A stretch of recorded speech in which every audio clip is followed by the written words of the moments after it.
ലാലേട്ടനെ അവതരിപ്പിക്കുമ്പോൾ ലാലേട്ടന്റെ ഒരു ഇന്റർവ്യൂ ഇപ്പം ഉദാഹരണത്തിന് പിഷു ചോദിക്കണം, നമ്മുടെ മരക്കാർ എന്ന് പറയുന്ന സിനിമ OTT റിലീസ് ചെയ്യുന്നതാണോ നല്ലത് അതോ തിയേറ്റർ റിലീസ് ചെയ്യുന്നതാണോ നല്ലത് എന്നുള്ളൊരു ചോദ്യം ലാലേട്ടൻ എങ്ങനെയായിരിക്കും ഒന്ന് പ്രതികരിക്കുന്നത്? മൊത്തം സിനിമകൾ ചോദിക്കാം. നമസ്കാരം ലാലേട്ടാ. നമസ്കാരം രമനെ. അല്ല, ഞാൻ ചോദിക്കാൻ വന്നത് എന്താന്ന് വെച്ച് കഴിഞ്ഞാല് ഈ സിനിമകള് നമുക്ക് തിയേറ്ററിൽ റിലീസ് ചെയ്യുന്നതാണോ യഥാർത്ഥത്തിൽ അതോ ഒരു OTT റിലീസ് ചെയ്യുന്നതാണോ ശരിക്കും നല്ലതാവാൻ സാധ്യതയുള്ളത്? എന്താ നല്ല ചോദ്യമാണ് അല്ലെ?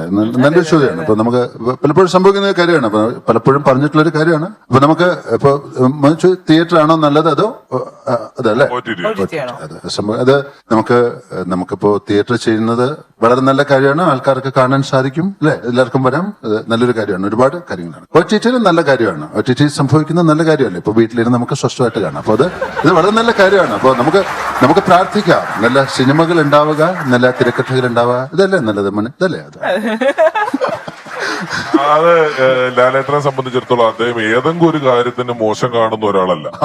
ഒരു കാര്യത്തിനും OTT നല്ലതാണ്, ഇത് നല്ലതാണ്, ലാലേട്ടൻ ആരെയും ട്രോളിയാലും നല്ലതാണ്, ഇത് നല്ലത് പറഞ്ഞ എല്ലാത്തിനെയും വളരെ പോസിറ്റീവായിട്ട് കാണുന്ന ഒരാളായിട്ടാണ് എനിക്ക് തോന്നിയിട്ടുള്ളത്. ഞാൻ പറഞ്ഞിട്ടുണ്ട്, അതൊരു സ്റ്റേജിൽ വെച്ച് അദ്ദേഹം പറഞ്ഞിട്ടുണ്ട്. ഞാൻ അദ്ദേഹത്തിനോടൊരിക്കൽ ഞാൻ ഭയങ്കര തലവേദന എന്ന് പറഞ്ഞപ്പോഴേ, തലവേദനയൊക്കെ നല്ലതല്ലേ, ഇത് നമ്മൾ ആസ്വദിക്കണ്ടേ എന്ന് പറഞ്ഞത് എന്നോട്.